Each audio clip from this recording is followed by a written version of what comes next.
Hello everyone, সবাই কেমন আছো? আশা করি সবাই খুব ভালো আছে, যে যার বাড়িতে সুস্থ আছে। আর আমিও কিন্তু খুব ভালো আছি। তো চলে আসলাম নতুন একটা ব্লগ নিয়ে তোমাদের সামনে।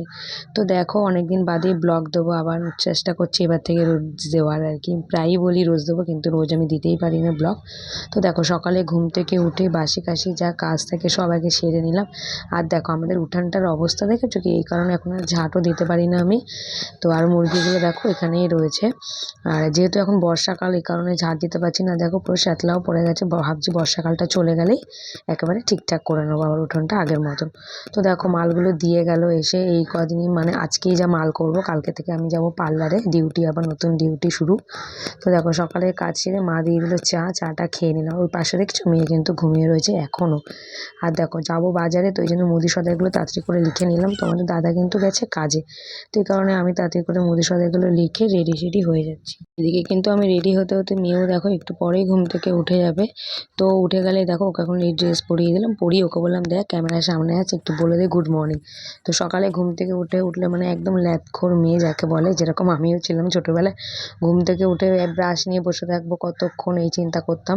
তো এখন তো সেই সব অভ্যাস চলেই গেছে, ঘুম থেকে উঠে কখন ভাবি কাজ শেষ করব। তো দেখো, চলে গেছিলাম কিন্তু বাজারে মেয়েকে ব্রাশ করিয়ে খাইয়ে। ফোনটা নিয়ে যেতে পারিনি, যেহেতু মেয়ের কাছে রেখে গেছিলাম ফোনটা। তো এসে দেখো, বাজার করে এসে তাড়াতাড়ি করে রান্না করছি, কারণ বিকালে যাব একটু মার্কেটিং করতে। তো ওইদিকে দেখো, মেয়ের তরকারিটা হয়ে গেছে, ওইদিকে বাইরে কতগুলো বাসন জমিয়েছে দেখেছো তো, সব এখন আমাকে মাজতে হবে। আর আজকে প্রচুর বেলা হয়ে গেছে সব বাজার করে রান্না বান্না করতে। তো তাড়াতাড়ি করে দেখো, কটা জামা প্যান্টও ভিজিয়েছিলাম, সেটা কেচে নিচ্ছে তাড়াতাড়ি করে।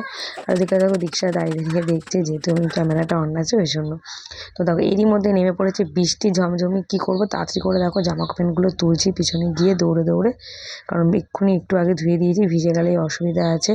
তো মেয়েকে দেখো স্নান টান করি, মেয়ের ভাতটা বেড়ে নিচ্ছি। আর মেয়ের জন্য করেছিলাম ঝাল ছাড়া মাংস, আর আমরা এনেছিলাম আমাদের জন্য ছাট মুরগির।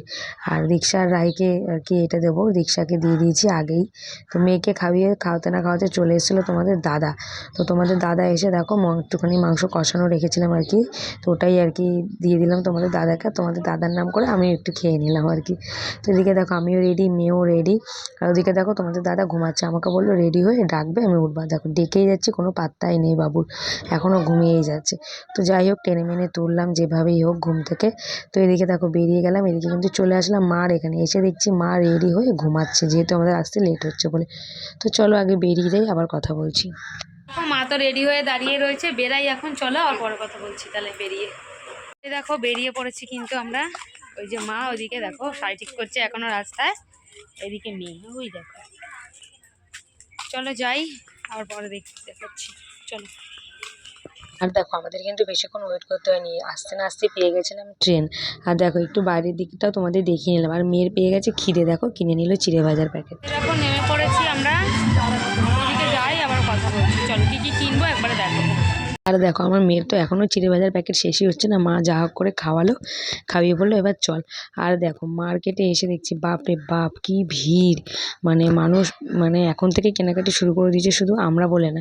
আর সত্যি কথা বলতে আমি এত তাড়াতাড়ি কেনাকাটি করি না আমরা, যদিও বা যেহেতু পার্লারে আসবো সময় পাবো না, এই কারণে করে তো এই নিচ্ছি। দেখো, এই মাত্র আর ওদিকে খেতে সবাই দেখলে আমরা আজকে কিন্তু আসলাম গণেশ এক্ষুনি, পুজো ছিল, এসে যেহেতু দেখো এখন হয়তো ড্রেস ভাসানো চেঞ্জ হবে আমি তো ঠাকুরটা, ওই করবো কারণে না, এখন বাড়ি চলে নিয়ে যাবো, এসছে। তোমাদের দাদা আর দেখো, আসলেই। চলে এসেছিলাম আর ওই বাড়িতে, দেখো এসে মা ড্রেস ওদিকে ট্রেস বসে আমি আছে তো আর রান্না চেঞ্জ করছে করিনি, রে, মা মেয়ে চেঞ্জ করে ওদিকে নিয়েছে, যেহেতু আমি এক্ষুনি ঘুগনি বাড়ি চলে খাচ্ছে। যাবো কি আবার। খাচ্ছিস দেখি দে, ওই জন্য আর ড্রেসটা আমি চেঞ্জ করিনি। আর এদিকে দেখো, মা বানিয়েছিল ঘুগনি, তো ওটাই আবার মেয়ের জন্য একটু সিদ্ধ ঘুগনি ঝাল রেখেছিল, ছাড়া ও যেহেতু ঘুগনি। ঝাল খেতে পারে না। আমাদের তো ওই জন্য ঘুগনি এই ওকে যে। আবার ওটা দিয়ে দিল মা। আর আমরা দেখো বসে পড়েছি নিয়ে ঘুগনি। তো চলো ঘুগনিটা খেয়ে নিই, তোমাদের দাদা আসলে আবার যেতে হবে বাড়ির দিকে। তো বাড়ির দিকে আবার রওনা দেবো। আর চলো তার আগে দেখিয়ে দিই কী কী কিনেছিলাম। তো এই দেখো, আমি কিন্তু বেশি কেনাকাটি করিনি, এই কুর্তিটা কিন্তু আমার, এটি কুর্তিটা বার্থডেতে যেহেতু মা কিছু দেয়নি, বলেছিলাম আমি কিছু দিতে লাগবে না। তো মার কাছে তো কোনোদিনও ছেলেমেয়েরা আর কি বড় হয় না, তো বাচ্চাই থেকে যায়, এই কারণে মা দিয়ে দিল কুর্তিটা আমাকে গিফট হিসাবে বার্থডেতে। আর এটার সাথে আমি একটা দেখো পাটিয়ালি ওই যে প্যান্ট মতন কিনে নিয়েছি, প্লাজো প্যান্ট।